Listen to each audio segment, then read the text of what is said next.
Hello മക്കളെ, welcome back to CMS creations. നമ്മൾ നോക്കാൻ പോകുന്നത് +1 മാത്തമാറ്റിക്സിൽ സെക്കൻഡ് ചാപ്റ്ററായ റിലേഷൻസ് ആൻഡ് ഫങ്ഷൻസ് എന്ന് പറയുന്ന ചാപ്റ്ററിലെ എക്സസൈസ് 2.2 ക്വസ്റ്റ്യൻ നമ്പർ 5 ആണ്. Let A equal to 1, 2, 3, 4, 6. Let R be the relation on A defined by A എന്ന് പറയുന്ന സെറ്റിലുള്ള റിലേഷൻ ആണ് R എന്ന് പറയുന്നത്. അത് ഡിഫൈൻ ചെയ്തിട്ടുള്ള എങ്ങനെയാണ്?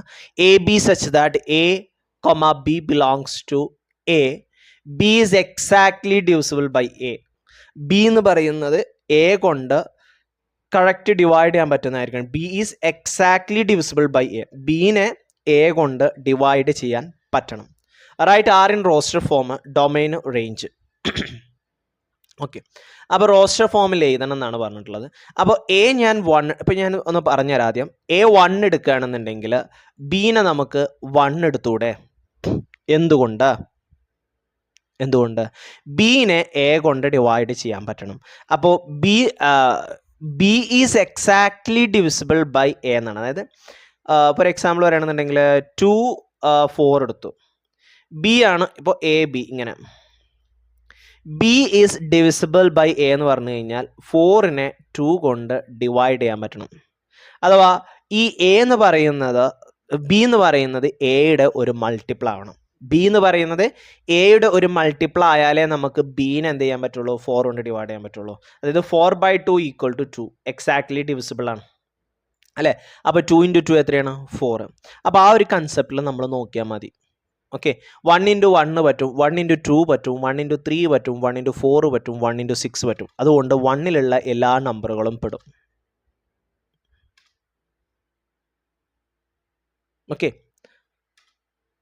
1ലുള്ള എല്ലാം പെടും. അതുകൊണ്ടാണ് 1, 1, 1, 2, 1, 3, 1, 4, 1, 6 ഞാൻ അവിടെ എഴുതിയത്. എല്ലാത്തിനെയും ബീനെ A കൊണ്ട് ഡിവൈഡ് ചെയ്യാൻ പറ്റില്ലേ? 1/1, 2/1, 3/1, 4/1, 6/1. ഇനി 2 എടുക്കുമ്പോൾ 2, 1 എന്തുകൊണ്ട് അതിൽ എഴുതിയില്ല? 1നെ 2 കൊണ്ട് ഡിവൈഡ് ചെയ്യാൻ പറ്റില്ല. 2ൻ്റെ മൾട്ടിപ്പിൾസ് വരുന്ന നമ്പർ എഴുതിയാൽ മതി. അപ്പോൾ 2 × 2 4 വരും. ദെൻ 2 × 3 6 വരും. അതുകൊണ്ടാണ് 2 × 2 വരും കേട്ടോ. 2 × 2 2, 2, 2, 4, 2, 6. 3 എടുക്കുമ്പോൾ 3ൻ്റെ മൾട്ടിപ്പിൾ അഥവാ 3, 3, 3, 6. 4 എടുക്കുമ്പോൾ 4ൻ്റെ മൾട്ടിപ്പിൾ അത് 4, 4 മാത്രമേ ഉള്ളൂ. 6 എടുക്കുമ്പോൾ 6ൻ്റെ മൾട്ടിപ്പിൾ അത് 6, 6 മാത്രമേ ഉള്ളൂ. ബീനെ A കൊണ്ട് ഡിവൈഡ് ചെയ്യാൻ പറ്റണം എന്നുള്ള കണ്ടീഷനാണ്. അപ്പോൾ ബി എന്ന് പറയുന്നത് Aൻ്റെ മൾട്ടിപ്പിൾ ആവണം. ആ ഒരു കൺസെപ്റ്റിൽ തിരിച്ച് അങ്ങോട്ട് ചിന്തിച്ചാൽ മതി. അപ്പോൾ ഞാൻ 1, 1, 1, 2, 1, 3, 1, 4, 1, 6 ഒക്കെ എടുത്തു. 2 എടുക്കുമ്പോൾ 2ൻ്റെ മൾട്ടിപ്പിൾ എടുക്കുക. 2, 2, 2, 4, 2, 6. 3 എടുക്കുമ്പോൾ 3, 3, 3, 6. 4 എടുക്കുമ്പോൾ 4, 4. 6 എടുക്കുമ്പോൾ 6, 6.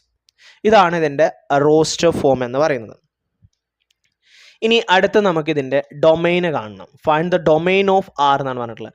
ഡൊമൈൻ എന്ന് പറഞ്ഞു കഴിഞ്ഞാൽ നമ്മൾ ഓർഡേർഡ് പെയറിലെ ഫസ്റ്റ് ലെറ്ററുകളുടെ സെറ്റിനെയാണ്, അല്ലെങ്കിൽ ഫസ്റ്റ് നമ്പറുകളുടെയാണ് നമ്മൾ ഡൊമൈൻ എന്ന് പറയുന്നത്. അതിൻ്റെ set of all first element of the ordered pair in the relation R from set A to B set B is called domain. അപ്പോൾ ഇവിടെ ഡൊമൈൻ വരുന്ന ആരൊക്കെയാണ്? 1 റിപ്പീറ്റ് ആയിട്ട് വരുന്നുണ്ട്. അപ്പോൾ ഒരു വട്ടം എടുത്താൽ മതി. 1, 2, 3, 4, 6. ഓക്കെ, സെറ്റ് ചെയ്തുമ്പോൾ നമ്മൾ റിപ്പീറ്റ് ആയിട്ടുള്ള നമ്പറുകൾ സെറ്റിൽ ചെയ്താറില്ല. ക്ലിയർ? ദെൻ റേഞ്ച് എന്ന് പറയുന്നത് അടുത്ത റേഞ്ച് അല്ലേ? ഓക്കെ, റേഞ്ച് കാണണം. റേഞ്ച് എന്ന് പറയുന്നത് സെക്കൻഡ് എലമെന്റിനെയാണ് നമ്മൾ റേഞ്ച് എന്ന് പറയുന്നത്, അതിൻ്റെ ഇമേജിന്. Set of all second element in a relation R set to B A to B is called range. അപ്പോൾ ഇവിടുത്തെ റേഞ്ച് ഏതൊക്കെയാ? 1 ഉണ്ട്, 2 ഉണ്ട്, 3 ഉണ്ട്, 4 ഉണ്ട്, 6 ഉണ്ട്. ഓക്കെ, രണ്ടും ആ സെറ്റ് തന്നെയാണ് വരുന്നത്. റേഞ്ചും ഡൊമൈനും ആ സെറ്റ് തന്നെയാണ് നമുക്കിവിടെ കിട്ടുന്നത്. ഓക്കെ,